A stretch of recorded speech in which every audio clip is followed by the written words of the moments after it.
വിജയേട്ടാ നമസ്കാരം. നമസ്കാരം. വലിയ രീതിയിലുള്ള ആക്രമണമാണ് യുക്രൈൻ ഇപ്പോൾ റഷ്യക്ക് നേരെ നടത്തിക്കൊണ്ടിരിക്കുന്നത്.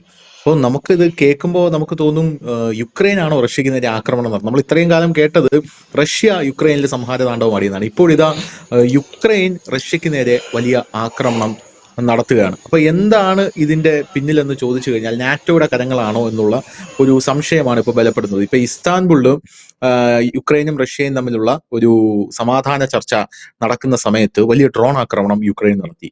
ഇപ്പോഴിതാ 1100 കിലോഗ്രാം സ്ഫോടക വസ്തുക്കളാണ് യുക്രൈൻ റഷ്യക്ക് നേരെ പ്രയോഗിച്ചിരിക്കുന്നത് എന്ന് റിപ്പോർട്ടുകൾ വരുന്നു. അപ്പൊ റഷ്യ മിണ്ടാതിരിക്കുകയാണ്. റഷ്യ ഇതുവരെ കാര്യമായ രീതിയിൽ തിരിച്ചടിച്ചിട്ടില്ല. ഓഷനിക്ക് പ്രയോഗിക്കാൻ പോകുന്നു എന്ന് നമ്മൾ തന്നെ പറഞ്ഞാണ്. ന്യൂക്ലിയർ വെപ്പണാണത്. അത് പ്രയോഗിച്ചു കഴിഞ്ഞാൽ മൂന്നാം ലോക മഹായുദ്ധത്തിലേക്ക് പോകും. ജർമ്മനിയും ഫ്രാൻസും പോളണ്ടും യു കെയും അടക്കം റെഡിയായി നിൽക്കുന്നു. യു കെ പൂർണ്ണമായിട്ടും യു കെയുടെ 36 പ്രദേശങ്ങൾ തകർക്കാനുള്ള ബ്ലൂ പ്രിന്റ് റഷ്യയുടെ കയ്യിലുണ്ടെന്ന് റഷ്യ പറയുന്നു. അപ്പൊ ഈ സാഹചര്യത്തിൽ 1100 കിലോഗ്രാം ബോംബാണ് റഷ്യയുടെ നെഞ്ചത്ത് കൊണ്ട് ഇട്ടിരിക്കുന്നത്. എന്ന് പറഞ്ഞാൽ റഷ്യയും ക്രിമിയ എന്ന് പറയുന്ന രാജ്യവും തമ്മിലുള്ള ബന്ധം പോലും യുക്രൈൻ തകർത്തിരിക്കുകയാണ്. ക്രിമിയൻ പാലത്തിലാണ് ഈ ബോംബ് ഇട്ടത്. ഈ ബോംബ് അവിടെ വീണതിന് ശേഷം റഷ്യക്ക് ക്രിമിയയിലോട്ടുള്ള ആക്സസ് നഷ്ടപ്പെട്ടു. അപ്പോൾ റഷ്യ അവിടെ ആയുധങ്ങളും സൈനിക നീക്കവും ഈ പാലത്തിലൂടെ നടത്തിയാണ് യുക്രൈനെ ശക്തമായി ആക്രമിച്ചുകൊണ്ടിരുന്നത്. അത് നഷ്ടപ്പെട്ടിരിക്കുകയാണ്. അപ്പൊ യുക്രൈന്റെ പിറകിൽ ഇത് യുക്രൈൻ ഒറ്റയ്ക്ക് ചെയ്യാൻ പറ്റില്ല, ഒരു വലിയൊരു ശക്തി ഉണ്ട് എന്ന് യുക്രൈൻ റഷ്യ ഇപ്പൊ ബോധ്യപ്പെടുത്തിക്കൊണ്ടിരിക്കുകയാണ്. എന്താണ് ഈ സംഭവിക്കുന്നത്? ഇതിന്റെ പരിണിത ഫലം എന്തായിരിക്കും? ഈ ക്രിമിയ പാലം ഇപ്പൊ തകർത്തതിന് പുടിൻ ഏത് രീതിയിലായിരിക്കും യുക്രൈന് തിരിച്ചടി കൊടുക്കാൻ പോകുന്നത്? എന്താണ് താങ്കളുടെ ഒരു വിലയിരുത്തൽ? ക്രിമിയ പാലത്തിന് മുമ്പ് 3 ദിവസം മുമ്പ് 2 ട്രെയിൻ ഇതുപോലെ അറ്റാക്ക് ചെയ്തിരുന്നു. സാധാരണഗതിയിൽ നമുക്കറിയാം, ഏറ്റവും വലിയ ഒരു ക്രൈമാണ് ഇങ്ങനെ ഈ രാജ്യങ്ങളുടെയൊക്കെ തീവണ്ടി പാളം തെറ്റിക്കുക, ഇല്ലെങ്കിൽ പാളത്തിൽ സ്ഫോടനം ഉണ്ടാക്കുക, ഇല്ലെങ്കിൽ അത് യുദ്ധകാലത്ത് പോലും ഒരു രാജ്യവും അത് ചെയ്യാറില്ല. കാരണം അതൊരു യുദ്ധത്തിന്റെ ധർമ്മവുമല്ല അങ്ങനെയൊക്കെ ഉള്ളത്. കാരണം അത് സിവിലിയന്മാരെയാണ് കൂടുതൽ ബാധിക്കുന്ന ഒരു കാര്യമാണ്. അപ്പൊ അങ്ങനെ 2 നീക്കങ്ങൾ നടത്തിയിരുന്നു. അത് കൂടാതെ തന്നെ ഒരു 2 ആഴ്ചക്ക് മുമ്പായിരുന്നു നമ്മൾ തന്നെ കൊടുത്ത വാർത്ത ഉണ്ടായിരുന്നു, ലോകത്തെല്ലാവരും കൊടുത്തിട്ട് വാർത്ത ഉണ്ടായിരുന്നു. റഷ്യൻ പ്രസിഡന്റ് വ്ളാഡിമിർ പുടിൻ ക്രിസ്ക് സന്ദർശിക്കാൻ പോകുമ്പോൾ അവിടെ വലിയ രീതിയിലുള്ള ഡ്രോൺ അറ്റാക്ക് അദ്ദേഹത്തിന് നേരെ നടക്കുന്നു. അതിന് റഷ്യ ഒരു വലിയ തിരിച്ചടി, 900ഓളം ഡ്രോണുകൾ തന്നെ പറത്തിക്കൊണ്ടാണ് തിരിച്ചടി നടന്നത്. പക്ഷേ കഴിഞ്ഞ ദിവസം റഷ്യ നടത്തിയ ഒരു തിരിച്ചടിയുടെ രീതി വ്യത്യാസപ്പെട്ടു തുടങ്ങിയിട്ടുണ്ട്. അവര് കഴിഞ്ഞ ദിവസം കീവിലടക്കം ബാലിസ്റ്റിക് മിസൈലുകളാണ് യൂസ് ചെയ്തത്. സാധാരണഗതിയിൽ എനിക്ക് തോന്നുന്നു ഈ യുദ്ധത്തിന്റെ 3 വർഷമായിട്ട് തുടരുന്ന ഈ യുദ്ധത്തിന്റെ ഇടയിൽ അവര് 1-2 തവണ മാത്രമാണ് മിസൈൽ അറ്റാക്ക് ചെയ്തിരിക്കുന്നത്. ബാക്കിയൊക്കെ അവര് ഈ ഡ്രോണും അങ്ങനെയൊക്കെയുള്ള അറ്റാക്കുകൾ, പിന്നെ കരസേനകൾ കടന്നു കയറുക, ഇതൊക്കെയാണ് അവർ ചെയ്തുകൊണ്ടിരുന്നതെങ്കിൽ ഇപ്പോൾ അവരവരുടെ ഒരു മോഡ് മാറ്റിയിരിക്കുന്നു. അതിന്റെ ഒരു പ്രധാനപ്പെട്ട കാര്യം ഈ റഷ്യക്ക് നേരെ ഉക്രൈൻ നടത്തുന്ന ആക്രമണം തന്നെയാണ്. മുമ്പ് മോസ്കോയ്ക്ക് നേരെ ഡ്രോണുകൾ പറത്തി ഏതാണ്ട് വലിയ നാശനഷ്ടം, അവിടുത്തെ വലിയ കെട്ടിടങ്ങൾക്ക് ഒരു വലിയ നാശനഷ്ടം ഉക്രൈൻ വരുത്തിയിരുന്നു. അന്ന് റഷ്യ പറഞ്ഞൊരു കാര്യമുണ്ട്, പാശ്ചാത്യ ശക്തികളാണ് ഇതിന്റെ പിന്നിലെന്ന് അറിയാം. കാരണം അതിന് ഉപയോഗിച്ചിരുന്ന ഡ്രോണുകളെല്ലാം യു കെയുടെ ആയിരുന്നു. യു കെ കൊടുത്ത ഡ്രോണുകളും മറ്റും ഉപയോഗിച്ചായിരുന്നു അന്നത് ചെയ്തത്. അപ്പൊ പറഞ്ഞത് ഇങ്ങനെയാണ് കാര്യം. അപ്പൊ അതുകൊണ്ട്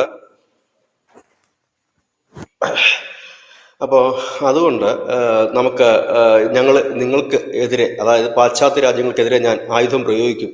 ബ്രിട്ടന്റെ തലസ്ഥാനം പോലും തകർക്കാൻ ശേഷിയുള്ള ആയുധം എൻ്റെ കയ്യിലുണ്ട് എന്ന് പറയുന്നു. എനിക്ക് തോന്നുന്നത് ഇപ്പോൾ കൂടുതലും റഷ്യ ആ ഒരു രീതിയിലേക്ക് മുൻപോട്ട് പോകാൻ സാധ്യതകൾ വളരെ കൂടുതലാണ്. കാരണം എന്താണെന്ന് വെച്ചാൽ, റഷ്യ ഒരു വലിയ ആയുധ വിപണിയിലെ ഒരു വമ്പനാണ്. റഷ്യൻ ആയുധങ്ങൾക്ക് വലിയ ഡിമാൻഡ് ഉള്ളതാണ്. അപ്പോൾ അവർക്ക് ഇപ്പോൾ ഒരു ശക്തമായ തിരിച്ചടി കൊടുത്തില്ല എങ്കിൽ ഇത്രയുമൊക്കെ ആയുധങ്ങളുള്ള, അമേരിക്കയെ വെല്ലുവിളിക്കാൻ ലോകത്ത് കരുത്തുള്ള, ലോകരാഷ്ട്രങ്ങൾ തന്നെ ശക്തനായ ഒരു രാജ്യത്തിന് അത് വലിയ നാണക്കേട് വരും. പ്രത്യേകിച്ച് അവിടെ ഭരിക്കുന്ന ഗോർബച്ചേവ് ആയിരുന്നുവെങ്കിൽ നമുക്കിത് പ്രതീക്ഷിക്കേണ്ട ആവശ്യമില്ലായിരുന്നു. പക്ഷെ ഭരിക്കുന്നത് പുടിൻ ആയതുകൊണ്ട് പുടിന്റെ ക്യാരക്ടറിന് വ്യത്യാസമുണ്ട്. ഈ ഒരു വലിയ പ്രത്യേകത നിൽക്കുന്നത്, കാരണം അമേരിക്കയ്ക്ക് ബദൽ റഷ്യ എന്നുള്ളതാണ്. ആ റഷ്യയെ ചുറ്റിപ്പറ്റി കുറെ അധികം രാജ്യങ്ങൾ നിൽക്കുന്നുണ്ട്. ആ രാജ്യത്തിന്റെ കൂടെ രക്ഷകനായിട്ടാണ് റഷ്യയെ പുടിൻ നിലകൊള്ളുന്നത്. അപ്പോൾ സ്വാഭാവികമായി തന്നെ റഷ്യക്ക് ഒരു വലിയ തിരിച്ചടിയിലേക്ക് ഒരുങ്ങേണ്ടി വരും. ഇപ്പോഴത്തെ ഒരു സാഹചര്യത്തിൽ റഷ്യക്ക് ഈ യുദ്ധം നീട്ടിക്കൊണ്ടു പോകുന്നതിനോടും വലിയ താല്പര്യമില്ല. ഞാൻ കഴിഞ്ഞ ദിവസം പറഞ്ഞതുപോലെ തന്നെ റഷ്യ ഇനി ആക്രമിക്കാൻ പോകുന്നത് പാശ്ചാത്യ രാജ്യങ്ങൾ തന്നെയായിരിക്കും. അതിൽ റഷ്യക്ക് ജയിക്കാൻ വേണ്ടിയിട്ടല്ല അവർ ആക്രമണം നടത്തുന്നത്. പകരം എല്ലാവരെയും സാമ്പത്തികമായി അസ്ഥിരത ഉണ്ടാക്കുക എന്നുള്ളതാണ്. അതിനിടയിൽ ചേർത്ത് വായിക്കപ്പെടേണ്ട മറ്റൊരു വാർത്ത ഇന്റർനാഷണൽ തലത്തിൽ നിന്ന് വരുന്നുണ്ട്. ചൈന ഒരു ജൈവ വൈറസിനെ കടത്തി അമേരിക്കയിലേക്ക് വിട്ടിരിക്കുന്നു എന്നൊരു വാർത്ത. ഒരുപക്ഷെ ശ്രദ്ധിച്ചിട്ടുണ്ടാവും, പ്രേക്ഷകരൊക്കെ ശ്രദ്ധിച്ചിട്ടുണ്ടാവും ആ വാർത്ത. അത് ട്രംപ് തന്നെയാണ് അത് പറഞ്ഞിരിക്കുന്നത്. അങ്ങനെ വിട്ടിട്ട് അവിടെ ഈ വിളനാശം ഉണ്ടാക്കാനും വലിയ രീതിയിൽ കൃഷിയാണല്ലോ ഒരു രാജ്യത്തിന്റെ ഒരു മെയിൻ സാധനം. കാർഷിക രംഗം അപ്പൊ അങ്ങനെ തകർക്കാനുള്ള പരിപാടിയാണ് ചൈന. കാർഷിക തകർക്കാനായിട്ട് അവരങ്ങനെ ഒരു ജൈവായുധമാണ് പ്രയോഗിച്ചിരിക്കുന്നത്. അതിപ്പോ വെളിപ്പെട്ട് കഴിഞ്ഞിരിക്കുന്നത് വലിയ വാർത്ത തന്നെയാണ്. അത് വലിയ വാർത്തയായിട്ട് തന്നെയാണ് എല്ലാവരും കൊടുക്കുന്നത്. ഇന്നലെ വൈകുന്നേരം മുതൽ ആ വാർത്ത പോകുന്നുണ്ട്. അപ്പൊ അങ്ങനെ ഒരു നീക്കം നടക്കുന്നു. ഏതായാലും റഷ്യയെ സംബന്ധിച്ച് അവർക്കിപ്പോ അവർ കരുത്തരാണ് എന്ന് അറിയിക്കേണ്ട ഒരു വലിയ ബാധ്യതയാണ് അവർക്കുള്ളത്, റഷ്യക്ക്, പുടിനുള്ളത്. അതുകൊണ്ട് തന്നെ ഇത് വലിയൊരു ശക്തമായ ഒരു തിരിച്ചടി ഉണ്ടാകും. ആ ശക്തമായ തിരിച്ചടിയിൽ റഷ്യക്ക് ജയിക്കാൻ വേണ്ടിയിട്ടല്ല, പാശ്ചാത്യ രാജ്യങ്ങൾ പിടിച്ചടക്കാനും വേണ്ടിയിട്ടല്ല, പകരം അവിടെ നടക്കുന്ന ഒരു യുദ്ധം എന്ന് പറഞ്ഞാൽ ഞാൻ എന്തായാലും നശിച്ചു, എന്നെ എല്ലാവരും കൂടെ ചേർന്ന് തല്ലുന്നു, സ്വാഭാവികമായി തന്നെ നിങ്ങളും അനുഭവിക്കട്ടെ, നിങ്ങളും അനുഭവിക്കൂ. കാരണം യുദ്ധം, സംഘർഷം എന്നൊക്കെ പറഞ്ഞാൽ നമുക്കറിയാം സാമ്പത്തിക പ്രതിസന്ധി വലിയ രീതിയിൽ വരുത്തി വെക്കുന്ന ഒന്നാണ് യുദ്ധമായാലും സംഘർഷമായാലും ഒക്കെ. അപ്പോൾ മറ്റു രാജ്യങ്ങൾക്ക് നമുക്കറിയാം, യൂറോപ്യൻ യൂണിയനിലുള്ള രാജ്യങ്ങൾ എല്ലാം തന്നെ സാമ്പത്തികമായി വലിയ ഒന്നിലയിലുള്ള രാജ്യങ്ങളൊന്നുമല്ല, വലിയ തരത്തിലുള്ള ബുദ്ധിമുട്ടുകളും കാര്യങ്ങളും ഒക്കെ ഉള്ള രാജ്യങ്ങളുണ്ട്, സാമ്പത്തിക പ്രതിസന്ധിയുള്ള രാജ്യങ്ങളാണ് അധികവും. അപ്പൊ അവിടെയൊക്കെ ഒരു യുദ്ധത്തിന്റെ കെടുതി വന്നാൽ വലിയ ബുദ്ധിമുട്ടായിരിക്കും. നമുക്കറിയാം കുറച്ചു നാൾക്ക് മുമ്പ് ധനുഷ് തന്നെ ബ്രേക്ക് ചെയ്തൊരു വാർത്ത ഉണ്ടായിരുന്നു. നാറ്റോ യൂറോപ്യൻ യൂണിയൻ രാജ്യങ്ങളുടെ തലവൻ ഒരു മുന്നറിയിപ്പ് കൊടുത്തിരുന്നു. 72 ദിവസത്തേക്കുള്ള ഭക്ഷണവും മരുന്നും ഒക്കെ കരുതി നിങ്ങൾ ഷെൽട്ടറിലേക്ക് മാറാനുള്ളത്. ഒന്ന് ആലോചിച്ച് നോക്കൂ. അങ്ങനെ വരുമ്പോൾ ഉണ്ടാകുന്ന ആ ഒരു സിറ്റുവേഷൻ, ഒരു രാജ്യം, അതിപ്പോ ഇന്ത്യ ആണെങ്കിൽ പോലും, നമുക്കിപ്പോ നമ്മൾ കേരളത്തിൽ ഇരിക്കുന്നതുകൊണ്ടാണ് നമുക്ക് ഈ ബ്ലാക്ക് ഔട്ടിനെ കുറിച്ച്, നമ്മുടെ സിന്ദൂറിന്റെ സമയത്ത് നടന്ന ബ്ലാക്ക് ഔട്ടിന്റെ ബുദ്ധിമുട്ടുകളൊന്നും നമുക്ക് മനസ്സിലാകാതെ പോയത് നമ്മൾ കേരളത്തിലായതുകൊണ്ട് മാത്രമാണ്. പക്ഷെ പഞ്ചാബിലുമൊക്കെ അത് നിരന്തരം ബ്ലാക്ക് ഔട്ട് വരിക എന്ന് പറഞ്ഞൊന്ന് ആലോചിച്ച് നോക്കിയേ. നമുക്ക് ഓക്കെ, കുഴപ്പമില്ല, 3-4 ദിവസത്തേക്ക് ബ്ലാക്ക് ഔട്ട് വരുന്നത് കുഴപ്പമില്ല. പക്ഷെ നിരന്തരം ബ്ലാക്ക് ഔട്ട് വരുമ്പോഴും നിരന്തരം സാമ്പത്തിക പ്രതിസന്ധി വരുമ്പോഴും ഒക്കെ വലിയ വിഷയങ്ങൾ തന്നെയാണ്. യൂറോപ്യൻ യൂണിയൻ രാജ്യങ്ങളെ സംബന്ധിച്ച് പറഞ്ഞു കഴിഞ്ഞാൽ അവർക്ക് മറ്റ് രാജ്യങ്ങളിൽ നിന്ന് അവിടെ എത്തുന്ന അനവധി ഉൽപ്പന്നങ്ങളുണ്ട്. അത് തന്നെയല്ല, അവർക്ക് പുറത്തേക്ക് കയറ്റിവിടാൻ അനവധി ഉൽപ്പന്നങ്ങളുണ്ട്. ഇതെല്ലാം അന്താരാഷ്ട്ര ട്രേഡാണ് നിലയ്ക്കുന്നത്. സാമ്പത്തിക രംഗം ആകെപ്പാടെ താറുമാറായി പോകും. ഒരുപക്ഷെ നമ്മുടെ രാജ്യത്തെ സംബന്ധിച്ച് പറയണമെങ്കിൽ നമുക്ക് ബുദ്ധിമുട്ടുകളോ അങ്ങനെയുള്ള കാര്യങ്ങളൊന്നും നമ്മുടെ രാജ്യത്ത് ഉണ്ടാകില്ല. പക്ഷെ എണ്ണയ്ക്കടക്കം വില കൂടാനുള്ള സാധ്യതകൾ വളരെ കൂടുതലാണ്. കാരണം ഇതിന് ഈ എണ്ണ വിപണിയാണ് ആ യുദ്ധം ആദ്യം ബാധിക്കുന്ന ഒരു കാര്യം.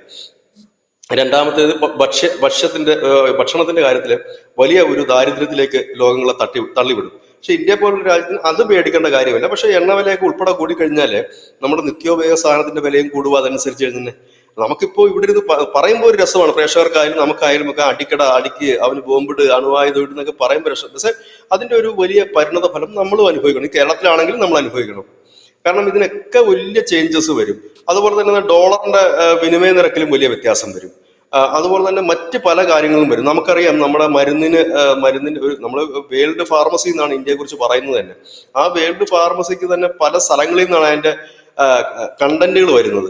അങ്ങനെയാണ് നമ്മൾ പല മരുന്നുകൾ ഉത്പാദിപ്പിക്കുന്നത്. അതെല്ലാം അങ്ങനെ ഒരുപാട് പ്രതിസന്ധികൾ ഉണ്ടാക്കാനേ ഇത് ഉപകരിക്കുകയുള്ളൂ.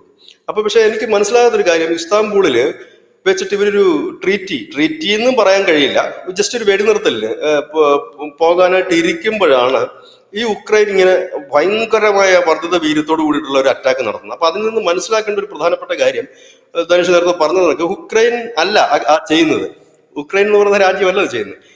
അവർക്ക് പിന്നിൽ അണിനിരന്നിരിക്കുന്ന ഈ ജർമ്മനിയെ പോലെയുള്ള, UK പോലെയുള്ള രാജ്യങ്ങൾ. അവരുടെ ലക്ഷ്യം എന്ത് എന്നുള്ളതാണ് മനസ്സിലാകാത്തത്. ഒന്ന്, ഉക്രൈൻ ഒരു നാറ്റോ രാജ്യമല്ല. അപ്പോ എന്തിനാണ് അവർ ഈ ലക്ഷ്യം, അത് അവരാരെയാണ് ലക്ഷ്യം വെക്കുന്നതാണ് മനസ്സിലാകുന്നത്. ട്രംപിനെ തന്നെയാണോ ലക്ഷ്യം വെക്കുന്നത് അറിയത്തില്ല. കാരണം ട്രംപിനെ വലിച്ചടിച്ച് ഈ യുദ്ധത്തിലേക്ക് കൊണ്ടുവരികയും അമേരിക്കയെ പെടാപ്പാട് പെടുത്തുകയുമാണോ അവരുടെ ലക്ഷ്യമെന്ന് അറിയില്ല. അതിനൊരു സാധ്യതകൾ വളരെ കൂടുതലാണ്. കാരണം ഇപ്പൊ ഈ മുൻപന്തി നിൽക്കുന്നവരാരും ട്രംപുമായിട്ട് അത്ര വലിയ സുഖത്തിലുള്ളവരുമല്ല. ജർമ്മനി ആയാലും UK ആയാലും ഫ്രാൻസ് ആയാലും ഇവരെല്ലാം ട്രംപിന്റെ ശത്രുക്കൾ തന്നെയാണ്. അപ്പൊ ഇവര് ഒരുക്കുന്നൊരു ട്രാപ്പാണോ അറിയില്ല, ഈ ഉക്രൈനെ കൊണ്ട് ഇങ്ങനെ ചെയ്യിച്ച് അതൊരു വലിയ യുദ്ധത്തിലേക്ക് പോവുക. സ്വാഭാവികമാണ്, യുദ്ധത്തിലേക്ക് പോയി കഴിഞ്ഞാൽ അമേരിക്കയ്ക്ക് കൈയും കെട്ടി നോക്കിയിരിക്കാൻ കഴിയില്ല, ട്രംപിന് കൈയും കെട്ടി നോക്കിയിരിക്കാൻ കഴിയില്ല. അങ്ങനെ വന്നു കഴിയുമ്പോൾ ട്രംപ് നമുക്ക് മാത്രമല്ല, ചൈനയ്ക്ക് മാത്രമല്ല താരിഫ് യുദ്ധം പ്രഖ്യാപിച്ചിരിക്കുന്നു. യൂറോപ്യൻ യൂണിയൻ രാജ്യങ്ങൾക്കും പ്രഖ്യാപിച്ചിട്ടുണ്ട്. അവരെയും വെറുതെ വിട്ടിട്ടില്ല. അദ്ദേഹം പറയുന്നത് കാനഡ ഇങ്ങ് പോരെ, എന്റെ അടുത്ത സ്റ്റേറ്റ് ആണ് കാനഡ. ഫിൻലാൻഡ് ഇങ്ങ് പോരെ, എന്റെ അടുത്ത സ്റ്റേറ്റ് ആണ് ഫിൻലാൻഡ്. അത് പിടിച്ചെടുക്കാൻ അദ്ദേഹം പ്രഖ്യാപനം നടത്തുന്നു. ഒപ്പം തന്നെ താരിഫ് കൊണ്ട് യൂറോപ്യൻ യൂണിയൻ രാജ്യങ്ങളെ തന്നെ ബുദ്ധിമുട്ടിക്കുന്നു. ഇങ്ങനെ ഒരു സാഹചര്യത്തിൽ എല്ലാവരും കൂടെ ചേർന്നൊരു പണിയാണ് ഉള്ളിലേക്ക് കൊടുക്കുന്നതെന്ന് നമുക്ക് പറയാൻ കഴിയില്ല. പൊളിറ്റിക്സ് പല രീതിയിലുണ്ടല്ലോ ധനുഷേനകത്ത്. പണി കൊടുക്കണമെങ്കിൽ റഷ്യയെ പോലെ ഇത്രയും ശക്തമായിട്ടുള്ള ആയുധബലവും സൈനിക ശേഷിയുമുള്ള ഒരു രാജ്യത്തിനെ ആക്രമിച്ചാൽ ട്രംപിനെ ഇതിലേക്ക് വലിച്ചഴക്കുന്നതിന് മുമ്പേ ആദ്യം തങ്ങൾ നശിക്കും എന്ന ആ രാജ്യങ്ങൾക്ക് ഒരു ചിന്തയില്ല. ഇപ്പം UK ആണെങ്കിൽ പോലും UK-യിൽ അറ്റാക്ക് ചെയ്യാനുള്ള പദ്ധതികളെല്ലാം കൃത്യമായിട്ട് ഞങ്ങൾ ആസൂത്രണം ചെയ്ത് വെച്ചിരിക്കുകയാണ് എന്നാണ് റഷ്യ പറയുന്നത്. അപ്പോൾ ഈ ഒരു സാഹചര്യത്തിൽ റഷ്യയെ അങ്ങനെ ചൊറിഞ്ഞ് ട്രംപിനെ ഇതിലേക്ക് വലിച്ചഴിക്കാനുള്ള ഒരു ശ്രമം ഇവർ നടത്തുമോ?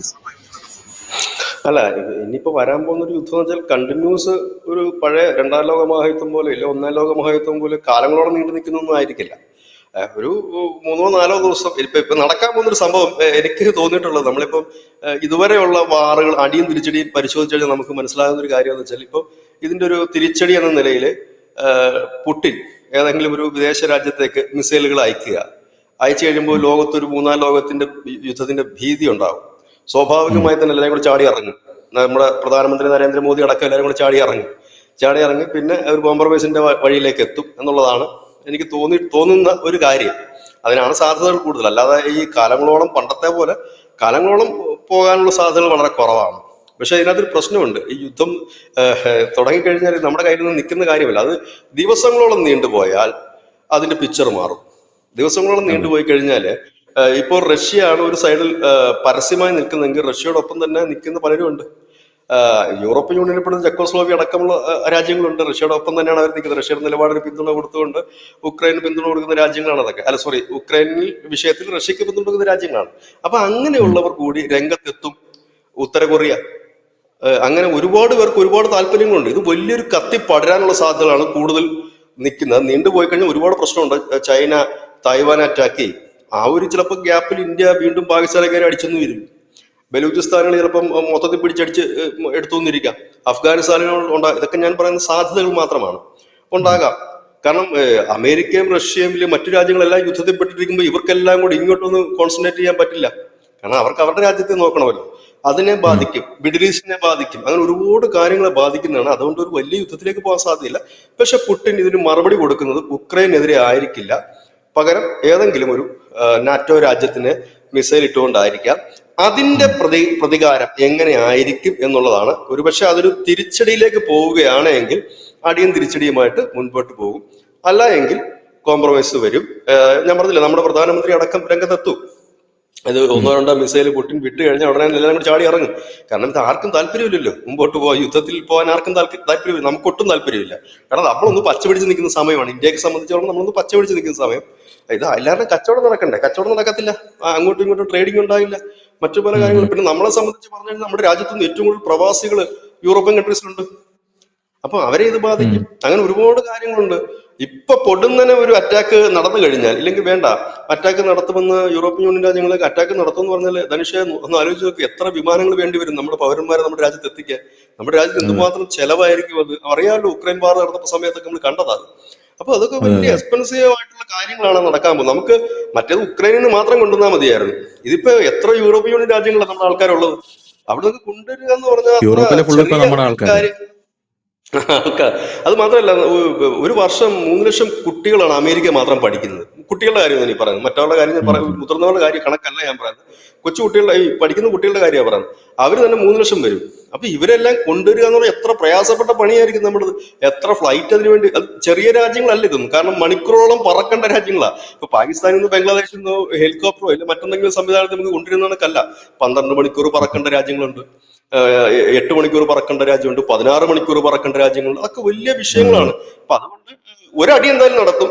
അദ്ദേഹം ഒരു തിരിച്ചടി എന്ന നിലയിൽ എങ്ങോട്ടെങ്കിലും ഒരു മിസൈൽ വിടാൻ സാധ്യതയുണ്ട്. കാരണം റഷ്യയെ സംബന്ധിച്ച് അവരുടെ ആ ഒരു അപ്രമാദത്വം നിലനിർത്തേണ്ട അവരുടെ ഒരു കാര്യമാണ്. പിന്നെ അവരൊരു ആയുധ വിപണിയിൽ വമ്പനായിട്ടുള്ള ഒരു രാജ്യം തന്നെയാണ്. ഇന്ത്യ അടക്കം അവരുടെ കയ്യിൽ നിന്ന് ആയുധം വാങ്ങുന്ന രാജ്യമാണ്. അപ്പൊ അവർക്ക് കരുത്തറിയിച്ചേ പറ്റൂ. ആ കരുത്തറിയിക്കുന്നതിന്റെ ഭാഗമായിട്ട് അദ്ദേഹം അടിക്കുന്നുള്ള കാര്യം യാതൊരു ഡൗട്ടും ഇല്ല. പിന്നെ പുടിന്റെ ഒരു ക്യാരക്ടറും അങ്ങനെയാണ്. മറ്റ് ഒരു സമാധാനപ്രിയനായിട്ടൊരു വ്യക്തിയല്ല പുള്ളി. കുറച്ചുകൂടെ ഒരു കടുംപിടുത്തക്കാരനോ ഇല്ലെങ്കിൽ ഈ ഒരു തിരിച്ചടി. എനിക്ക് പലപ്പോഴും ഈ ലോകരാഷ്ട്രീയം നോക്കുമ്പോൾ എനിക്ക് മനസ്സിലായിട്ടുള്ള കാര്യം, നമ്മുടെ നരേന്ദ്രമോദി, ബെഞ്ചമിൻ നെതന്യാഹു, പുടിൻ, ഇവരെല്ലാവരും ഒരേ ഒരു ജനുസിൽ പെട്ടതാണോ എന്ന് എനിക്ക് പലപ്പോഴും തോന്നാറുണ്ട്. കാരണം ഇവരുടെ ഒരു ശൗര്യം, ഒരു വിട്ടുവീഴ്ച രാജ്യത്തിന് വേണ്ടിയിട്ട് അവര്, രാജ്യത്തിന്റെ കാര്യം വരുമ്പോൾ ഒരു വിട്ടുവീഴ്ചയും ഇവർ ആരും തന്നെ ചെയ്യാറില്ല. ഇതൊക്കെ കാണുമ്പോൾ നമുക്ക് അങ്ങനെ ചിന്തിക്കാറുണ്ട്. അപ്പൊ അങ്ങനെ ഒരാളാണ്. പുടിനോട് അധികം ലോക നേതാക്കൾ സംസാരിക്കാറ് പോലും ഇല്ല എന്നുള്ളതാണ് മറ്റൊരു കാര്യം. നരേന്ദ്രമോദി കണക്കുള്ള ആൾക്കാർ മാത്രമാണ് വളരെ സൗഹൃദം അടുത്ത് നിൽക്കുന്നത്. അപ്പൊ അങ്ങനെ ഒരു വ്യക്തിയാണ്. ഒരുപക്ഷെ ഇത് 3-ാം ലോക മഹായുദ്ധത്തിലേക്ക് പോയില്ല എങ്കിൽ പോലും ഒരു വലിയ തിരിച്ചടി ഉണ്ടായാൽ കോവിഡിന് ശേഷം നമ്മുടെ ലോകം അഭിമുഖീകരിക്കുന്ന ഏറ്റവും വലിയ ദുരന്തമായിരിക്കും അത്. നമുക്കും അതിന്റെ ഒരു അനുഭവം ഉണ്ടാകും. നമ്മളും അതിന്റെ ഉം. ഒരു പ്രാരാബ്ദം പേറേണ്ടി വരും. അത് നീണ്ടു പോകും തോറും നമുക്ക് അതിന്റെ ബുദ്ധിമുട്ട്. കാരണം നമ്മൾ ഏറ്റവും കൂടുതൽ എണ്ണ വാങ്ങിച്ച് ഉപയോഗിക്കുന്ന ഒരു രാജ്യമാണ്. അതാണ് നമ്മുടെ ഏറ്റവും വലിയ പ്രശ്നം. നമ്മൾ വേറെ പാരമ്പര്യേതര അതെ അതെ. ഊർജ്ജങ്ങളൊന്നും തന്നെ ഉപയോഗിക്കുന്നില്ല, കുറവാണ്. വലിയ ബുദ്ധിമുട്ടായിരിക്കും നമുക്ക് മുമ്പോട്ട് പോവുക എന്നുള്ളത്. കാരണം ഇപ്പൊ തന്നെ 106 രൂപ പെട്രോളിനാകുമ്പോൾ തന്നെ ജനത്തിന് ടെൻഷൻ നമുക്കറിയാം. അപ്പോ അതൊരു 150 രൂപയിലോ 120 രൂപയിലൊക്കെ എത്തിക്കഴിഞ്ഞുള്ള അവസ്ഥ ഒന്ന് ആലോചിച്ച് നോക്കുക. കാരണം നമ്മുടെ രാജ്യത്ത് ഇപ്പം അതിവേഗം വികസനമൊക്കെ നടന്നുകൊണ്ടിരിക്കുകയാണ്. എല്ലാ ടാറ് പോലും വലിയ പാടായിരിക്കും. അതാണ് ഏറ്റവും വലിയ രസം. ടാറും ഇതിന്റെ ഒരു ഉൽപ്പന്നത്തിന്റെ ഭാഗമാണല്ലോ ടാറ്. നമ്മുടെ ഇപ്പൊ നാഷണൽ ഹൈവേയുടെ ഒക്കെ പണി ഇവിടെ മാത്രമല്ല, ഒഡീഷ അടക്കമുള്ളത് എല്ലായിടത്തും നടക്കുന്നുണ്ട്. അപ്പം അങ്ങനെ അതെ. ഉള്ളിടത്തൊക്കെ അതൊരു ബുദ്ധിമുട്ടായിരിക്കും. അതാ ഞാൻ പറഞ്ഞത്, നമ്മൾ പെട്ടെന്ന് ചിന്തിക്കുമ്പോൾ റഷ്യയും അമേരിക്കയും തമ്മിലല്ലേ അടിക്കുന്നത്, അല്ലെങ്കിൽ റഷ്യയും ജർമ്മനിയും തമ്മിലല്ലേ അടിക്കുന്നത് നമ്മൾ ചിന്തിക്കും. പക്ഷെ അതിന്റെ തിക്തഫലം അനുഭവിക്കുന്നത് നമ്മളും കൂടെയാണ്. കാരണം ഇതിനെല്ലാം ഷോർട്ടേജ് ഉണ്ടാകും, പല കാര്യങ്ങൾക്കും ഉണ്ടാകും, പലരും പ്രതിസന്ധിയിലാകും. പ്രത്യേകിച്ച് നമ്മുടെ പ്രവാസികളായിട്ടുള്ളവരുടെ ഒരു ഇത്. കാരണം നമ്മുടെ രാജ്യത്തിന് ഒരു വലിയ ഇൻകം എന്ന് പറയുന്നത് നമ്മുടെ പ്രവാസികളുടെ പണം തന്നെയാണ്. ഒരു ഉം ഇൻകമാണ്, ഉം ഉം. സോഴ്സാണത്. പ്രത്യേകിച്ച് യൂറോപ്യൻ കൺട്രീസിൽ ഒക്കെ ഉള്ള ആളുകൾ, മിഡിൽ ഈസ്റ്റിലുള്ള ആൾക്കാർ. അപ്പം അതെല്ലാം പൊടുന്നനെ നിലച്ചു പോകുന്ന ഒരു സാഹചര്യം വരും. യുദ്ധം വന്നാൽ സ്വാഭാവികമായിട്ട് അവിടെയുള്ള കമ്പനികളൊക്കെ അടച്ചുപൂട്ടും, ഇല്ലെങ്കിൽ അങ്ങനെയുള്ള പ്രതിസന്ധി വരും. അപ്പൊ അങ്ങനെ പോകാൻ സാധ്യതയില്ല. പക്ഷെ പുടിൻ ഒരു തിരിച്ചടി കൊടുക്കും. കാരണം തങ്ങൾ പ്രബലരാണ് എന്ന് അറിയിക്കാൻ വേണ്ടിയിട്ട് ഒരു നീക്കം നടത്തും. കഴിഞ്ഞ 2 ദിവസമായിട്ട് ട്രംപിന്റെ ഒരു വിവരവും ഇല്ല എന്നുള്ളതാണ്. ഉം. ഒരു ഉണ്ടുണ്ട്, ഇന്റർനാഷണൽ അവിടെ തലത്തിൽ ഉണ്ട്. ഒരു വാർത്തയില്ല ട്രംപിന്റെ. പുള്ളി ആകെ പറഞ്ഞൊരു കാര്യം ഈ ചൈനയുടെ എന്താണ് വൈറസ് കയറ്റിയിട്ടുണ്ട് എന്ന് പറഞ്ഞിട്ടൊരു ഉം സാധനം ഉം ഉം. മാത്രമാണ് പറഞ്ഞത്. വേറെ വാർത്തയൊന്നും അദ്ദേഹത്തിന് കേട്ടില്ല. കാരണം അദ്ദേഹം ഈ യുദ്ധത്തിനകത്ത് ഒരു അഭിപ്രായം പറയുന്നത്. ഇവിടെ ശ്രദ്ധേയമായ മറ്റൊരു കാര്യമുണ്ട്. ഈ റഷ്യക്കെതിരെ ഉം. നിരന്തരം ഉക്രൈനിൽ ആക്രമണം നടത്തുമ്പോൾ അതിനെ അപലപിച്ചുകൊണ്ട് ഒരു രാജ്യം രംഗത്തെത്തുന്നില്ല എന്നതും ശ്രദ്ധേയമാണ്. അതൊരു പോയിന്റാണത്. കാരണം റഷ്യ നേരെ മറിച്ച് റഷ്യ തിരിച്ചടിച്ചു കഴിഞ്ഞാൽ വലിയ വാർത്തയായിരിക്കും ഇന്റർനാഷണൽ മീഡിയാസിൽ വരുന്നതും. അതിനെ അപലപിച്ചുകൊണ്ട് യൂറോപ്യൻ യൂണിയൻ രാജ്യങ്ങളെ ചില രാജ്യങ്ങൾ രംഗത്തെത്തുന്നത് നമ്മൾ കാണുന്നുണ്ട്. പക്ഷെ റഷ്യക്കെതിരെ ആക്രമണം നടത്തുമ്പോൾ ആരും പ്രതികരിച്ച് നമ്മൾ കാണുന്നില്ല. അതെന്താണെന്ന് അറിയില്ല. പിന്നെ പുടിന്റെ ഈ മൗനം അതെന്തുകൊണ്ടാണ് എന്നറിയില്ല. ഒരുപക്ഷെ ധനുഷ് പറഞ്ഞ കണക്ക് വളരെ വീര്യം കൂടിയ ഐറ്റം എന്തെങ്കിലും അദ്ദേഹം പുറത്തെടുക്കുകയോ ഇല്ലയോ എന്നുള്ളതാണ് ഇനി അറിയേണ്ട കാര്യം. അതിന് സാധ്യതകൾ കുറവാണ്. എന്തായാലും ബാലിസ്റ്റിക് മിസൈലിന്റെ എന്തെങ്കിലും ഒരു അറ്റാക്ക് ഉണ്ടാകും. അത് ജർമ്മനിക്കോ ബ്രിട്ടനോ ഒക്കെ നേരെ എന്തായാലും ഉണ്ടാകാതിരിക്കില്ല. കാരണം പുടിനെ സംബന്ധിച്ച് ഇവരെ കൂടി ഇങ്ങോട്ട് വലിച്ചിടണം. മുങ്ങിപ്പോകാതിരിക്കുക. പുള്ളി ഉം. മുങ്ങിക്കൊണ്ടിരിക്കുകയാണ്. താഴോട്ട് പോകുമ്പോഴത്തേനും നമ്മൾ ഒരാളുടെ കാലി പിടിച്ച് വലിക്കില്ലേ താഴോട്ട്, നീ കൂടെ ഇങ്ങി പോരെ എന്ന് പറഞ്ഞു. അപ്പം ഉം ഉം. അങ്ങനെ ഒരു സാധ്യതകളുണ്ട്. അങ്ങനെ മൊത്തത്തിലൊരു വരാനുള്ള സാധ്യതയാണ് കൂടുതൽ കാണുന്നത്. Thank you ബിച്ചേട്ടാ.